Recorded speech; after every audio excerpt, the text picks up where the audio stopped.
তারাও তো রক্ত দিয়েছে, তাদের রক্ত কবে জেলে গেল? আটক ছিল ডিবিতে। আটক থেকে তো ভাত খেয়েছে ওখানে। ভাত খাওয়ার পর তাদের পরিবার বলেছে যে আমাদের ছেলে ভালো খাওয়াইছে। হাবিবুর রহমান হাবিব, পাল্টাপাল্টি বক্তব্য আমরা পাচ্ছি, মোটামুটি বলা যেতেই পারে 2025-এর মধ্যে নির্বাচন চাচ্ছে বিএনপি যেভাবে হোক, এবং এক প্রকার আন্দোলনেরও আমরা গন্ধ পাচ্ছি, বা মির্জা ফখরুল সাহেবও বলেছেন যে আন্দোলনের নামতে বাধ্য হবে। আবার আসিফ মাহমুদ কি বলেছেন আমি তো জানালামই আপনাদেরকে।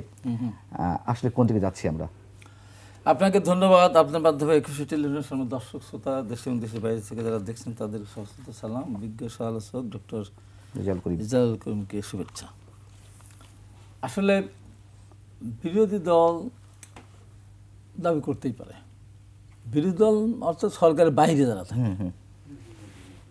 এখন বিরোধী দল বলুন, তারা তো আমাদেরই সরকার। আমাদেরই সরকার, তো আমাদের সরকারের কাছে তো আমরা বলতেই পারি, কিন্তু সরকার তো এটা বলতে পারে না। সরকার তো আর ভয় দেখাতে পারে না। আসিফ মাহমুদ সরকারের একটু পার্ট, মানে সরকার সে তো ভয় দেখাতে পারে না। এইগুলোই ভয় দেখানো, এই সমস্ত কথা বয়সের কারণে, না বোঝার কারণে। জুলাইয়ের মতো আন্দোলন এখন করতে পারবে? করতে পারবে? একা করেছে তারা। আমরা 15-17 বছর ধরে আন্দোলন করলাম, ফাঁসির কাছে গেলাম, মারা গেলাম, আহত হলাম, ইলেকট্রিক শক খেলাম।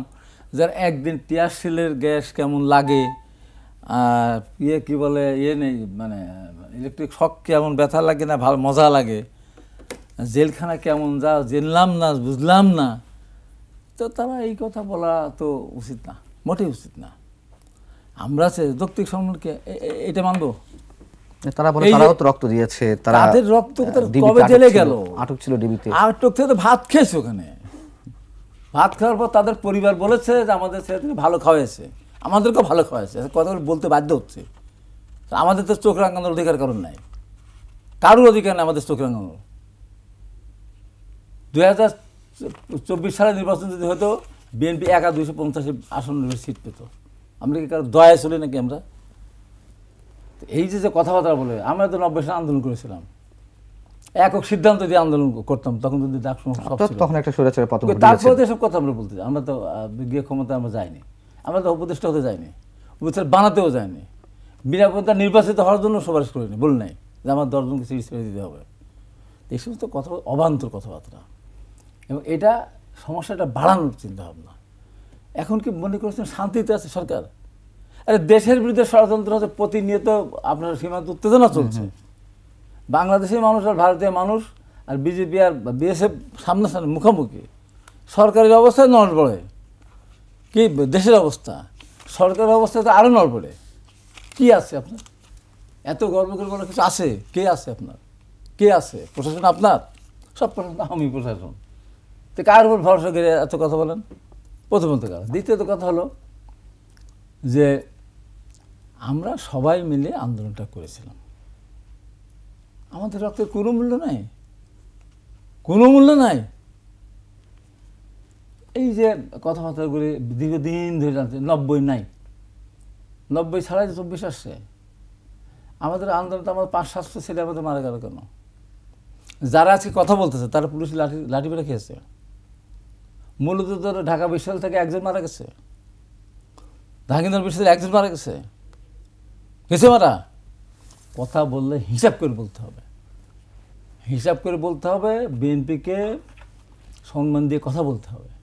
বিএনপির কাছে হাত ধারে না, রক্তের চক্ষুকে বিএনপি হাত ধারে না, পরিষ্কার বক্তব্য।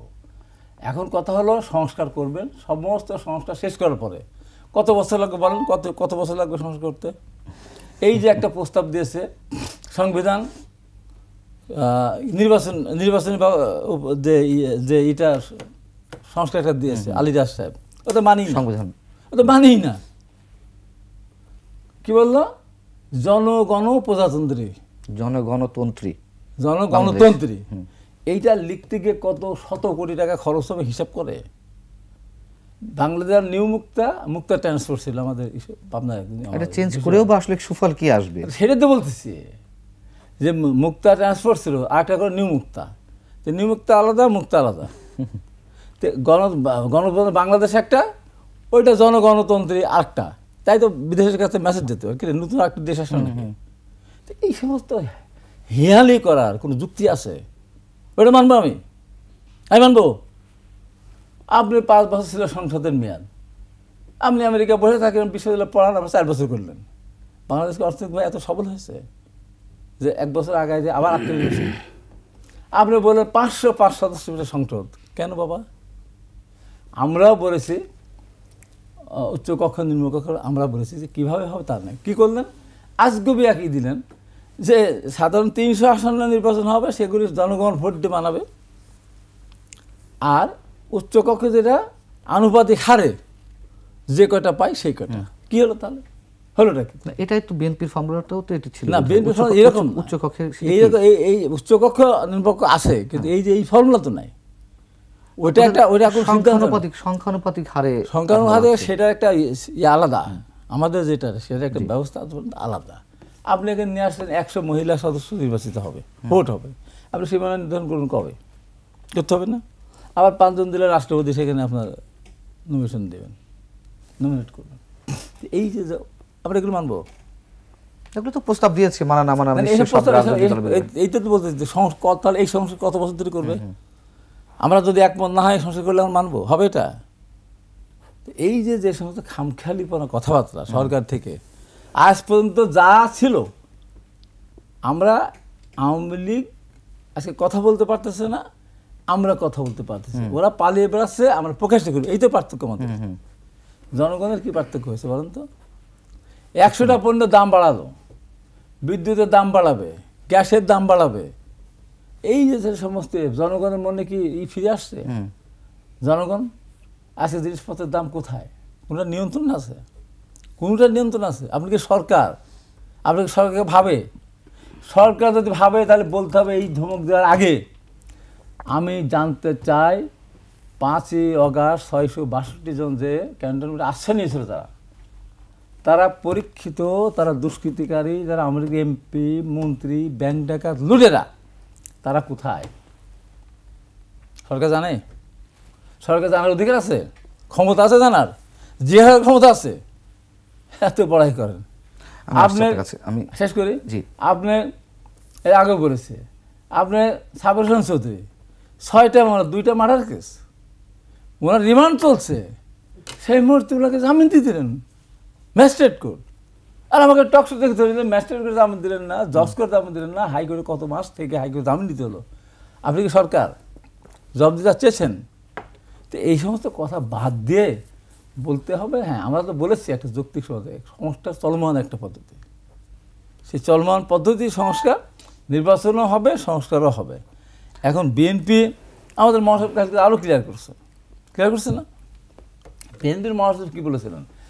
জুলাই আগস্টের ভিতরে নির্বাচন করা সম্ভব, করতেই হবে, তাতে বলে নাই।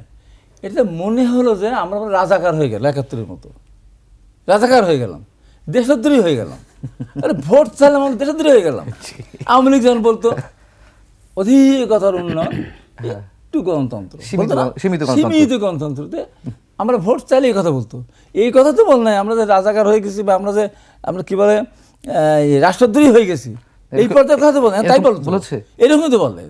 ভোট নির্বাচন চাওয়া মানে ভোট চাওয়া ফ্যাসিবাদের দোষর, কথা বলার অধিকার আছে।